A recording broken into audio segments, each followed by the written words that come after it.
Bom, muito boa tarde, Sr. Presidente da República, Sr. Presidente da Assembleia da República, Sra. Provedora de Justiça, Srs. antigos deputados constituintes, Senhoras e Senhores da Direção do Instituto Amar da Costa, mais órgãos sociais, caros associados do IDL, caros convidados.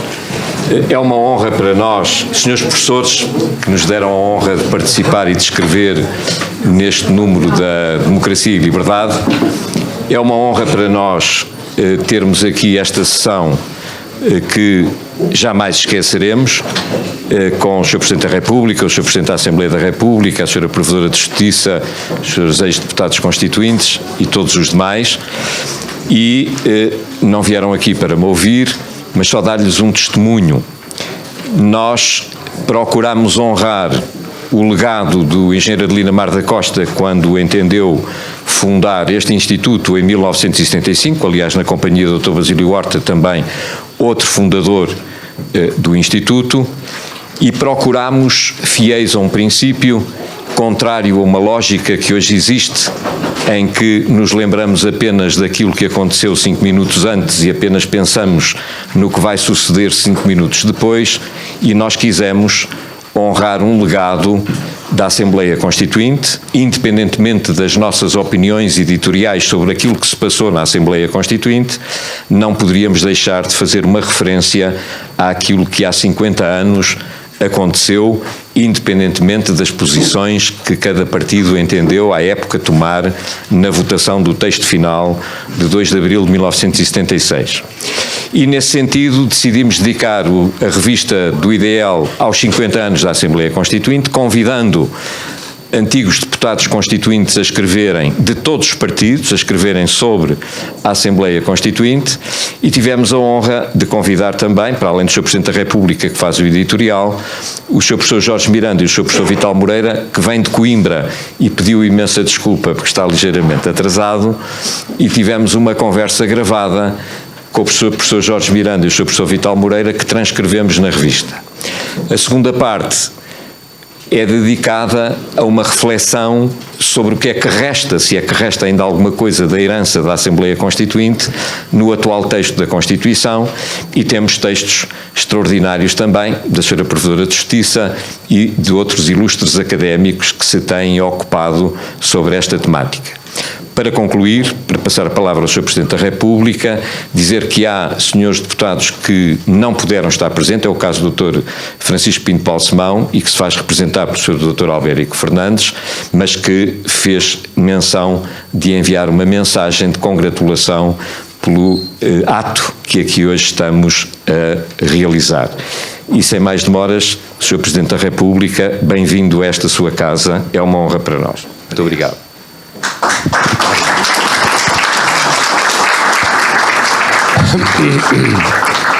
Senhor Presidente da Assembleia da República, Senhora Provedora de Justiça, Senhor Presidente da Câmara Municipal de Sintra e, sobretudo, deputado constituinte, vários deputados constituintes, e dentre eles, de forma muito especial, o meu querido mestre, professor Jorge Miranda, e o professor Vital Moreira, que deve estar a chegar. Uma palavra mais importante e primeira para o Sr. Professor Manuel Monteiro e na sua pessoa para todos os dirigentes do IDL. Primeiro, de felicitação pela iniciativa, depois de felicitação pelo número da revista, que faz jus a uma tradição. Depois de evocação do nosso querido amigo, também era do professor Jorge Miranda, o engenheiro Adelino Amar da Costa. A meu ver, talvez o mais brilhante parlamentar da democracia portuguesa, ou pelo menos do início da democracia portuguesa.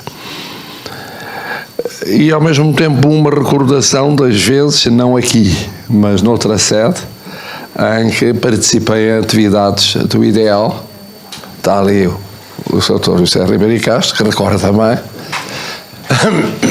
com o engenheiro Amar da Costa, e já depois desaparecido o engenheiro Amar da Costa, em que participei nessas atividades inesquecíveis.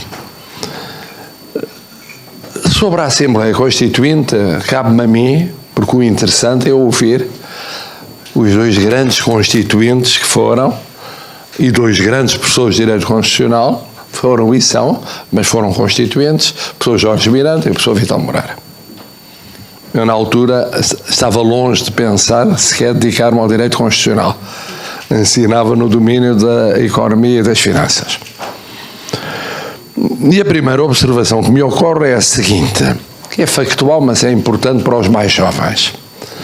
No século XX, houve 3 momentos constituintes, muito diferentes entre si. O momento constituinte, a Constituinte de 1911, o momento constituinte da Constituição de 33, e no Dias do Destino passa hoje o aniversário da entrada em vigor da Constituição de 33 e no mesmo dia dos diplomas legais que esvaziaram os direitos e liberdades e garantias fundamentais, nomeadamente em matéria de liberdade de expressão de pensamento, do que chamaríamos hoje direito à informação. Houve o cuidado de, no dia que entrou em vigor a Constituição, entraram em vigor, e por isso nós dizíamos que era uma questão semântica, diplomas que esvaziavam uma parte significativa do legado vindo das Constituições monárquicas e da Constituição de 1911. E depois, o momento constituinte traduzido na Assembleia Constituinte eleita em 1975 e que terminou os seus trabalhos no dia 2 de abril de 76, entrando em vigor a Constituição em 25 de abril de 76. São 3 momentos muito diferentes. De todos, o mais disruptivo na história constitucional portuguesa foi o terceiro. Porquê? Porque a Constituição de 1911 é muita sequência, embora em República, da lógica do constitucionalismo liberal do século XIX. Faz parte do ciclo das Constituições liberais. Depois, porque a Constituição de 1933 se define, ela própria, o doutor Salazar definia, ao definir o regime como antiliberal, antidemocrática, antipartidária e antiparlamentar. E sobretudo porque o momento constituinte último coincidiu com o fim do Império, que era um ciclo de 5 séculos, com o fim de um regime político que vigorara até ao 25 de abril de 1974, com mudanças económicas e sociais significativas e com um contexto completamente diferente, que haveria depois de ser o contexto de mais um cumprimento a um senhor deputado constituinte, o senhor deputado Carlos Lage, que é o da abertura do caminho para a integração europeia. Realidade que não existia nos mesmos termos, obviamente, nos outros momentos constituintes. A segunda observação a fazer é a seguinte: esta Constituição, e portanto esta Constituinte, situam-se num contexto que na altura já é revolucionário. O 25 de Abril começou por ser um movimento militar, não revolucionário, ou não necessariamente revolucionário, mas no momento da eleição da Assembleia Constituinte vivia-se já um processo revolucionário. Com as suas fases, aquilo que numa terminologia da época, o fluxo, isto é, a radicalização do processo revolucionário, e ainda durante os trabalhos da Assembleia Constituinte, o refluxo, isto é, a desradicalização, isto é, o caminho para o fim da Revolução. E a Constituição acompanha esses vários momentos, insere-se num contexto que se pode resumir assim para nós que fomos constituintes. Elaborava-se a Constituição no hemiciclo de São Bento, aliás, com um período antes de ordem de dia para comentar o que se passava na Revolução, o que muito irritou alguns grupos parlamentares na altura, e ao mesmo tempo havia a Revolução, não apenas dentro do hemiciclo, mas fora do hemiciclo. Isto aconteceu durante todo o processo de elaboração da Constituição. A quarta nota que eu queria apresentar foi a incerteza sobre a eleição da Assembleia Constituinte. A Assembleia Constituinte deveria ter sido eleita em março, mas entretanto ocorre o 11 de março. E na noite de 11 de março há uma Assembleia Geral do Movimento das Forças Armadas que discute, entre milhentas outras matérias, nomeadamente o fim de uma orgânica política ou constitucional transitória que envolvia a Junta de Salvação Nacional e o Conselho de Estado e a criação do Conselho da Revolução. Também se discutiu se sim ou não era de se manter a data e até mesmo a eleição da Assembleia Constituinte. Tese que prevaleceu largamente por influência do presidente então em funções, presidente Francisco da Costa Gomes, que disse que seria internacionalmente e nacionalmente muito difícil de explicar, não se honrar um compromisso que tinha sido assumido a partir do programa do Movimento das Forças Armadas. Mas isto obrigou ao adiamento da eleição, a um período suplementar de campanha. Nós, candidatos, já estávamos em campanha, portanto fizemos uma espécie de campanha e meia, a campanha correspondente à eleição no final de março e a campanha correspondente à eleição no final de abril. A quinta observação é sobre o processo que antecedeu essa campanha eleitoral. Foi notável o processo de formação dos partidos, legalização dos partidos, entre o final de 74 e o início de 75. Na altura era possível aos subscritores subscreverem mais de uma proposta de constituição de partidos. Foi, se quisermos, uma visão muito alargada da democracia. O que significa que alguns de nós viabilizámos, e o meu caso também, outros partidos, para além do partido que viríamos a integrar, mas partidos afins, próximos, simpáticos, ou pelo menos úteis. Houve um pouco de tudo, alguns não eram propriamente da mesma área, era uma área muito radical do outro lado, mas taticamente muito úteis. Sei lá, PCP-ML ou AOC.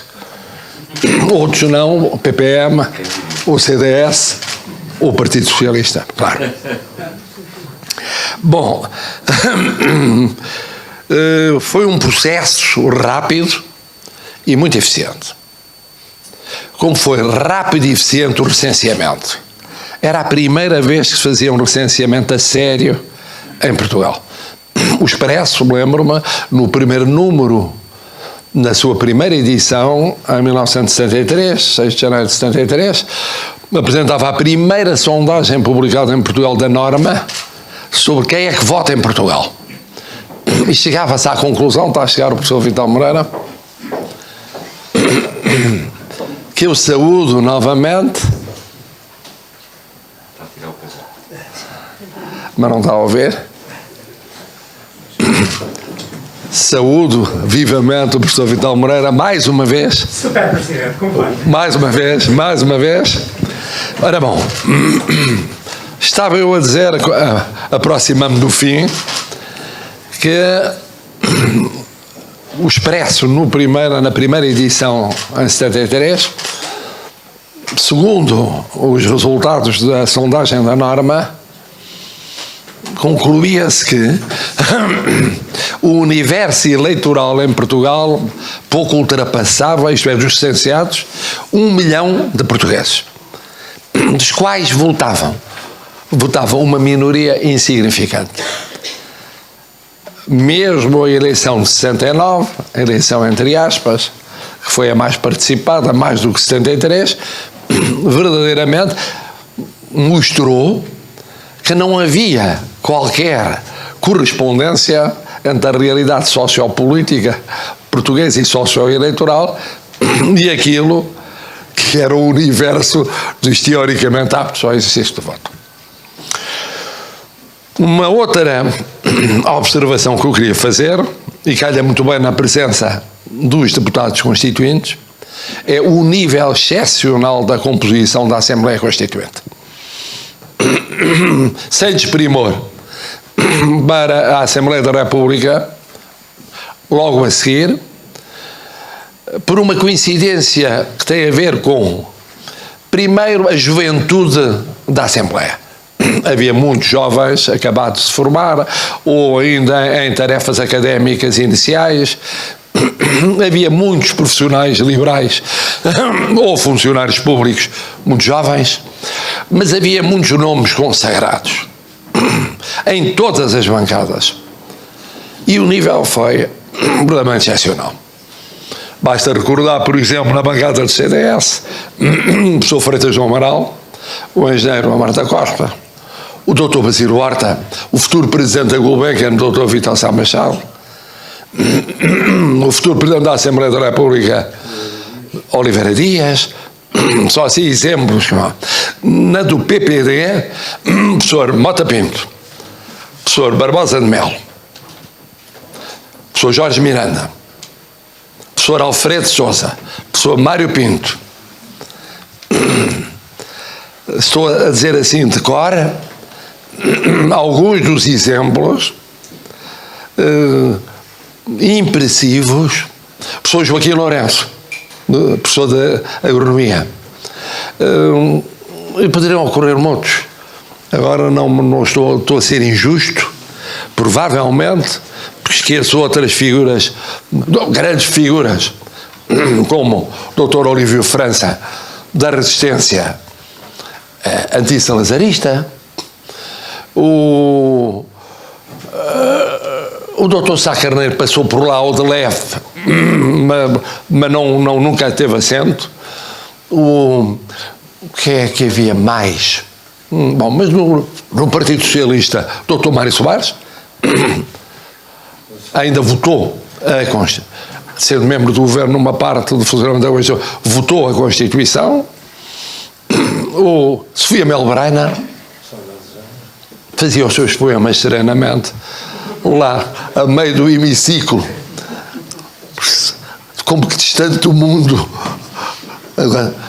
Bom, não, Dr. Carlos Vaz, é evidente, José Luís Nunes, o engenheiro Lopes Cardoso, o futuro grão-mestre da maçonaria António Reis.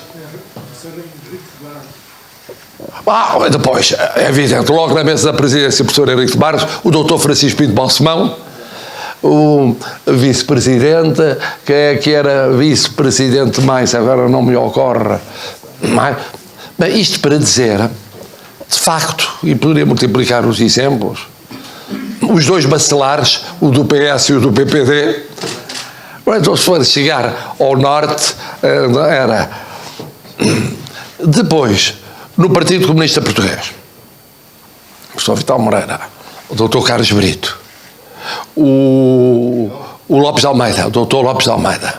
No BMT-PCD é o professor José Tengarrinha.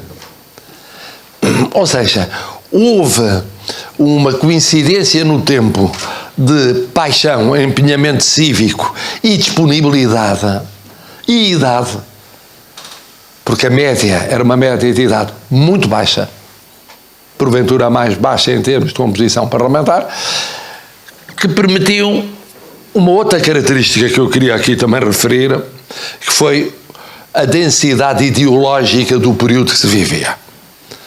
Não é que a democracia, passado o período ideológico, não seja particularmente importante, mas ali do que se tratava era de arrancar várias vezes. O professor Freitas do Amaral, o engenheiro Lopes Cardoso e eu, tínhamos dois temas de discussão ali no meio do hemiciclo favoritos. Um é quanto tempo dura a Constituinte, porque houve momentos em que no meio da Revolução podia durar mais ou durar menos, e outro tema era o seguinte, que nós vamos ou não fazer um país novo. E a predisposição generalizada era como se arrancássemos a partir do nada. Até que o Dr. Medeiros Freire, outro nome significativo, chegou com aquela paciência histórica com que analisava a realidade e disse: a história revela que são sempre mais as continuidades do que as descontinuidades.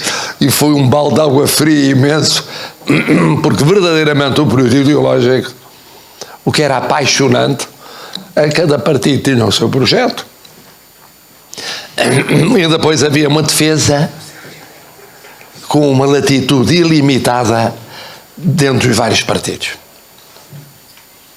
Eu dou alguns exemplos que me respeitam. Com o Dr. Balsemão, não só contribui para ficar na Constituição a preocupação do controlo económico-financeiro, uma nova forma de censura da comunicação social, como fomos mais longe, fica debatidos, propondo que a orientação editorial pertencesse a todos os trabalhadores dos órgãos de comunicação social, o que, levado à letra na altura, implicava, devido ao número de tipógrafos, que os tipógrafos prevalecessem sobre os jornalistas e mesmo o pessoal de apoio. O que na altura era um tema muito quente por causa do caso República e por causa da situação no século e outro. Finalmente termino para dizer o seguinte, para dizer duas coisas. A primeira é que a Constituinte deixou aquele momento histórico, a Revolução em geral e a Constituinte, uma marca em todos nós. Acho eu. Ainda estamos, a grande maioria, ou a maioria, vivos. Primeiro porque é um momento daqueles que se vive na história do país 3 vezes por século, e assim, uma vez por século. Segundo, na idade ótima para se viver, que é entre os 20 e os 30, 40 anos, viver uma revolução e viver uma Constituinte ao mesmo tempo, com outra idade, é capaz de ser bem mais complicado. Bem mais complicado. E terceiro, porque havia de facto um ambiente, mesmo quando as discussões eram acesas e eram muito fortes e muito densas e com pontos de vista muito opostos, havia de facto um ambiente generalizado único, que depois eu, como Ministro de Assuntos Parlamentares, não encontrei no Parlamento normal, no dia-a-dia. É evidente que os ambientalistas diriam que era insuportável porque se fumava, e portanto imaginam que era com sessões até às tantas da noite. E o professor Jorge Miranda sofria imenso com isso, e todos que não somos fumadores sofríamos, mas foi um ambiente peculiar. A última nota que queria deixar era o elogio ao professor Jorge Miranda e ao professor Vital Moreira. É uma sorte podermos ouvi-los hoje. O professor Jorge Miranda é um apóstolo do direito constitucional. Há uma lenda que diz que muito antes de entrar em direito já tinha projetos de Constituição. Portanto, a nível do liceu, por não digo da escola primária, que o professor Jorge Miranda tinha. Agora, não imaginam o que era no pino do verão de 75, nós pertencíamos à mesma comissão, a 5ª comissão, que era a da organização do poder político, foi aquela que mudou mais conforme as plataformas da Corte Constitucional. O professor Jorge Miranda ia para o fim de semana e voltava com 40 propostas. Não era com uma, com 2, com 3, com 10. E de dia para dia, e da noite para o dia, eu nunca vi nada que se parecesse. Com a paixão com que sempre ensinou, com a paixão com que escreveu e escreve, e com a paixão com que escolheu aquela matéria. Ensinou muitas mais, mas porventura com menos paixão. O direito internacional e outras matérias, menos paixão que o direito constitucional. E portanto é um missionário, e foi muito justo, penso eu, que tivesse tido a oportunidade histórica de ser constituinte. O professor Vital Moreira é mais eclético nos seus campos de interesse, mas foi um dos pioneiros no domínio da ciência política e da ligação entre a ciência política e a realidade económica e, por exemplo, Constituição Económica. Mas é um constitucionalista por natureza. e a sua obra em conjunto com o Dr. Gomes Canutilho, da Constituição anotada, é uma obra marcante. É verdade que o professor Jorge Miranda também o fez, mas os primeiros a fazerem foram o Dr. Canutilho e o Dr. Vital Moreira, e de facto o Dr. Vital Moreira também foi sempre um constitucionalista apaixonado. Tão apaixonado quanto o professor Jorge Miranda é impossível. Isso é impossível. Mas tinha outros hobbies. Era um fotógrafo ótimo, era uma pessoa que se dedicou a tarefas cá dentro e lá fora imensas. E terem a oportunidade de os ouvirem é um ensejo único para os colegas constituintes, para matarmos saudades. Eu não sou saudosista. Senão já tinha morrido do coração. Mas, não. É melhor não ter saudades de muitas coisas. Cada ciclo é um novo ciclo a passar adiante. Mas não há dúvida que aquilo foi muito especial. Foi verdadeiramente muito especial e irrepetível na vida de qualquer um de nós. E é difícil de explicar. Eu ontem estava a explicar isso a uns alunos no Porto e eles faziam um esforço para tentar perceber o que é que era viver uma revolução, viver uma constituinte. E eu depois acabei por desistir, porque ou se vive ou não se vive. Na idade deles, mais ou menos na idade deles.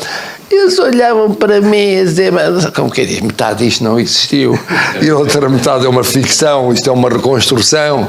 Coitado, ele está velhinho e portanto, já diz coisas um pouco inconsequentes e tal. Portanto, muito obrigado, professor Manuel Monteiro, e agora vamos ouvir os papas. Os papas. Falou um cônego, agora vamos ouvir os papas.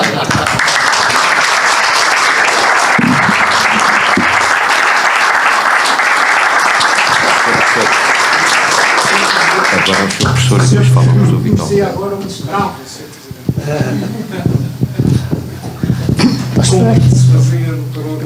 Sr. Presidente da República, Sr. Presidente da Assembleia da República, Sra. Professora de Justiça, Srs. Professores, Senhoras e Senhores, e muito especialmente a Professor Manuel Monteiro.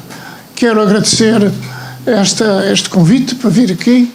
Quero agradecer também o debate que eu e o professor Vital Moreira tivemos há tempos e que está agora publicado na revista, e quero congratular-me por se fazer esta sessão de discussão, de aprofundamento acerca da Constituição de 1976. Para a minha parte, já agora, pegando numa coisa que disse o professor Marcelo Rebelo de Sousa, eu desde que me conheço me interessei pelo direito constitucional. E foi a partir da história, a grande disciplina em que eu sempre fui muito bom foi história. E ao estudar a história, o século XVIII foi o século que mais me impressionou. A Revolução Francesa, a Revolução Americana, as transformações políticas e sociais que se estavam dando na Europa, depois o movimento constitucional liberal português, a reação contra o domínio de Napoleão, em Portugal o aparecimento de juristas que estavam impressionados pela Constituição brasileira, a Constituição espanhola de Cádiz.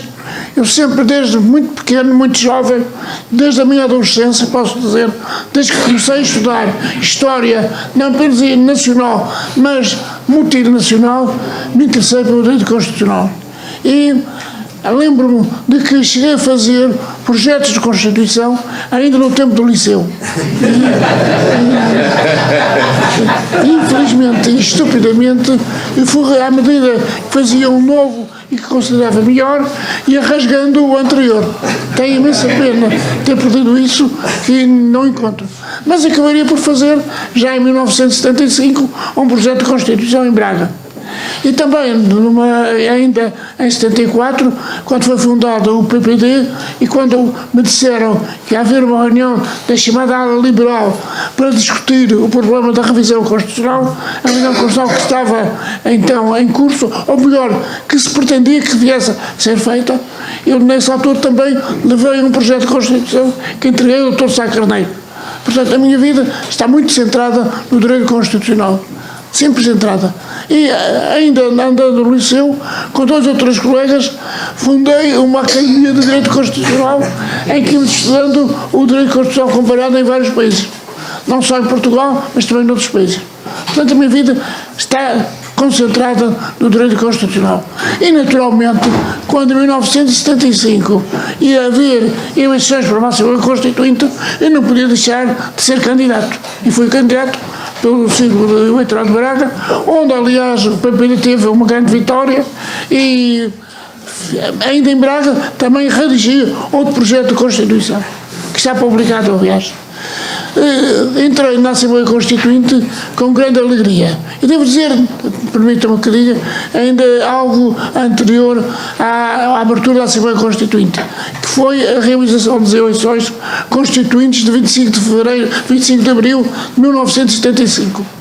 Pode dizer-se que se o 25 de abril de 1974 representou o Dia da Liberdade, 25 de abril de 1975 representou o Dia da Democracia. É impressionante, recordarei o número de eleitores que houve nessa altura. Eu lembro-me que saí de manhã de casa muito cedo, de manhã para acompanhar a minha mulher que ia para uma Assembleia de Voto e fiquei impressionadíssimo pelas filas de pessoas que estavam nas ruas à espera do momento de votar. E houve, nessa altura, mais de 91% de votos a favor de votos, podemos dizer, a favor da democracia. Até por nessa altura, de maneira passistas, tinha havido a ideia de um voto em branco. Um certo setor do movimento das Forças Armadas vinha defender o voto em branco. E o voto em branco não chegou a 7%. Os partidos democráticos, posso dizer, conseguiram uma larga maioria. Pode dizer-se, o Partido Socialista, que elegeu 116 deputados, e o PPD, que elegeu 81, formavam uma maioria, podemos dizer, assustadora em face da minudência do Partido Comunista. E também o CDS, à altura, teve uma votação muito pequena, porque também era muito difícil um partido que não se declarava socialista ter um número de votos suficiente. E, por outro lado, também, só muito tardiamente é que tinha sido formada, e, portanto, não esteve envolvido num primeiro governo provisório. Foi também algo que prejudicou o CDS. Mas volto a dizer, 25 de abril de 1975, o Dia da Democracia em Portugal.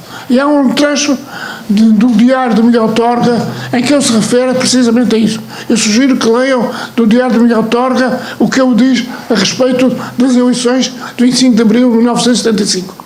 Portanto, eleições, e depois foi com alegria que em 2 de junho de 1975 nós começamos os trabalhos constituintes. Digo que grande alegria, foi um dos momentos mais felizes da minha vida. Tenho andado com alguma preocupação perante certas incursões ditas revolucionárias, e a abertura da Assembleia Constituinte mostrou-me que eu não havia razão para temer.